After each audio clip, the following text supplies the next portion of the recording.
Hello and welcome to the programme. Our top story. Well, US President Donald Trump has announced new sanctions on Iran's metal sector after the Iranian government suspended some of its commitments to the landmark deal that limited its nuclear programme. Iranian President Hassan Rouhani has announced plans to stop complying with parts of the 2015 agreement, which eased years of economic sanctions in exchange for limits on the country's nuclear capabilities. The deal hit a major snag 1 year ago today when US President Donald Trump pulled the United States support for it. Now, Mr. Rouhani wants the deal's other signatories, including Britain, France and Germany, to help protect Iran's oil and banking sectors from Mr. Trump's policies or face renewed production of enriched uranium by the Middle Eastern nation. Now, Russia and China also signed the pact and have voiced their opposition to the American measures. The European signatories are also opposed to renewed sanctions imposed by the Trump administration, but are under pressure from the White House to comply. Speaking in Tehran earlier, Mr. Rouhani warned of a dangerous escalation. If they decide to use our actions as a pretext and return Iran's dossier to the UN Security Council, they will face a very strong reaction. I have explained in my letter to the 5 countries what this strong reaction will be. Before President Trump's announcement of new sanctions, US Secretary of State Mike Pompeo responded to Iran's decision. Now, he was in Britain following a surprise trip to Baghdad, where he warned Iraqi officials about what he called imminent threats to US interests in the Middle East. Mr. Pompeo has called on the US's European allies to support the White House's position. Iran's decision to depart from the JCPOA for us mostly is about their decision to work on their nuclear program. To create pathways which might reduce their breakout time.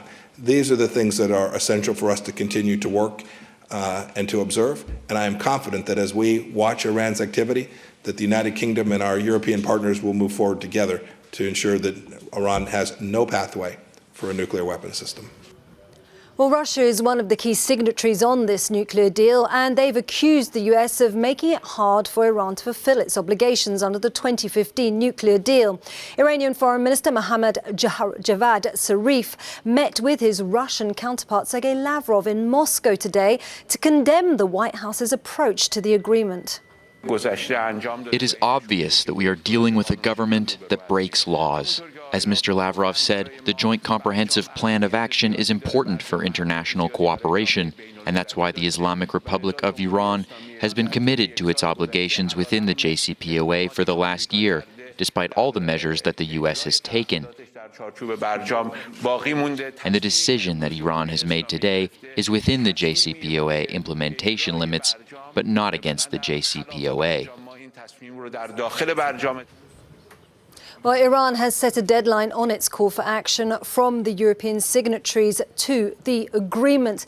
Now, they're asking the other countries in the deal to offer protection from US sanctions within 60 days. And if that doesn't happen, President Rouhani has promised to resume production of highly enriched uranium.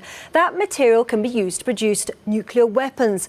And he's threatened to restart construction of the Arak nuclear reactor, which was put on hold when the deal was signed. Tehran has also promised to keep surplus uranium stocks rather than sell them abroad.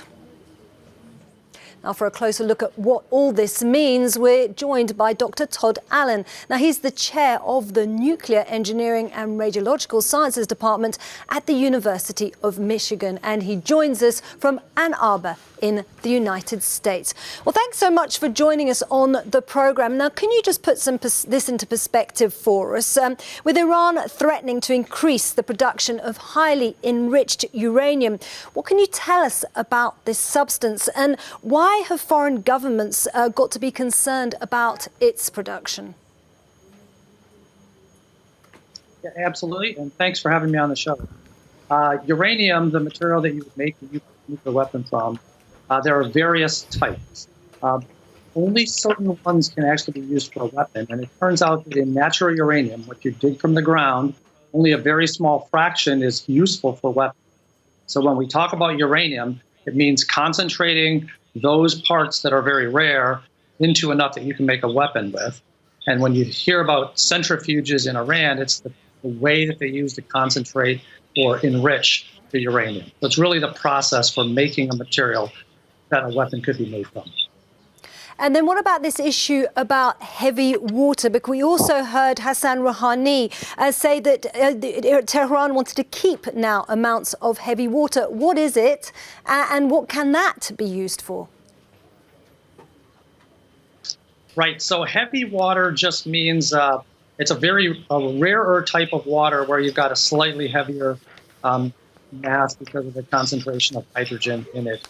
But the second way to make weapons is from plutonium. You can only make plutonium. It's not natural. You can make it through a reactor.